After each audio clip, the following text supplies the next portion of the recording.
নমস্কার, good morning. আমি অমিত কুমার। কিছুদিন ধরে ভাবছি একটা ভিডিও বানাই এবং যেটা সবার সঙ্গে শেয়ার করি। যে কারণে আজকের এই ভিডিওটা বানানোর মূল উদ্দেশ্য হচ্ছে যে 90% মানুষ এই বিজনেস ছেড়ে কেন চলে যায়। 100% বিজনেসে যুক্ত তো হয়ে যায়, কিন্তু 90% মানুষ এই বিজনেসটা ছেড়ে কেন দেয়, কেন লং টার্মের জন্য টিকে থাকতে পারে না। এই কোশ্চেনটা না আমার সারাক্ষণ মনের মধ্যে হয়, এবং কার কার হয় আমাকে কমেন্ট বক্সে কমেন্ট করে জানাবেন। এবং বাস্তবে যদি দেখা যায় এই বিজনেসটা কেন লোকে ছেড়ে চলে যায়, সেটাকে আমি ভালো করে এই 7 বছর ধরে অনুভব করেছি, এবং সেই অনুভবের ফল আজ আমি পেয়েছি, এবং সেই অনুভবটা আমি চাই আপনাদের সঙ্গে শেয়ার করি। তার কারণ দেখুন, যে সমস্ত মানুষ বিজনেসটা যুক্ত হয়, আমি তাদের প্রায় মানুষকে লক্ষ্য করে দেখেছি যে তারা কোনো মানুষের অ্যাচিভমেন্ট দেখে নিজেকে ওভার এক্সাইটমেন্ট হয়ে পড়ে, নিজেকে আর কন্ট্রোল করতে পারে না, আউট অফ কন্ট্রোল হয়ে যায়। তো সে ফর্মটা সাইন করে এবং সে জয়েনিং করে। কিন্তু একটা মানুষের এই বিজনেসে জয়েনিং করা সব থেকে ইজি ওয়ে, কিন্তু এই বিজনেসে টিকে থাকা ঠিক যেরকম কেদারনাথে ওঠার মতো অনেক টাফ। কেন টাফ? তার কারণ সেই সমস্ত ম্যাক্সিমাম মানুষ বিজনেসটাকে না শিখে করতে বেরিয়ে পড়ে।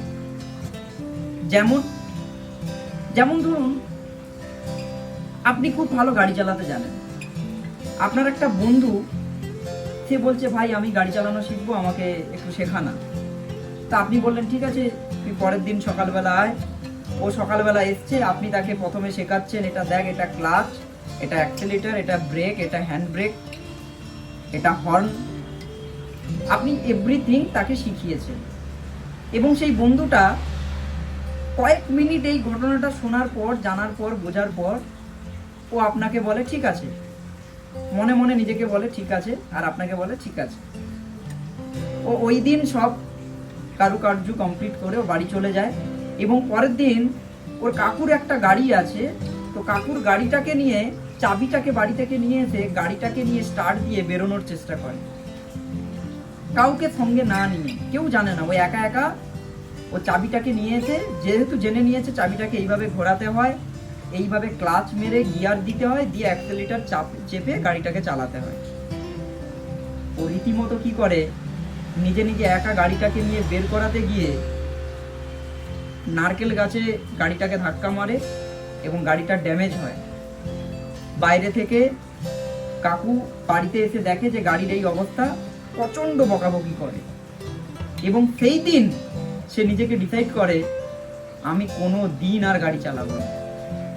এই গাড়ির জন্য আমাকে আজ পর্যন্ত কেউ কোনোদিন বকেনি, আজ আমাকে বকা খেতে হয়েছে, আমি আর কোনোদিন গাড়ি চালাবো না। আচ্ছা, এই ঘটনা থেকে আপনি কি বুঝলেন? এই ঘটনা থেকে আপনি একটা জিনিস বুঝলেন যে গাড়িরও কোনো দোষ নেই, আর ওই ছেলেটা দোষ নেই আর দোষ আছে এটা আপনি বিচার করুন। কিন্তু আমার জানতে ছেলেটা 100% দোষী।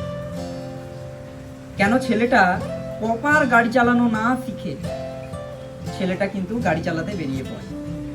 সেম ভাবে আমাদের টিম, সেম ভাবে আমাদের প্রসপেক্ট, তারা রাতারাতি বড়লোক হতে চায়, তারা 1 বছরের মধ্যে গাড়ি অ্যাচিভ করতে চায়, তারা 6 মাসের মধ্যে ফরেন ট্যুরে যেতে চায়।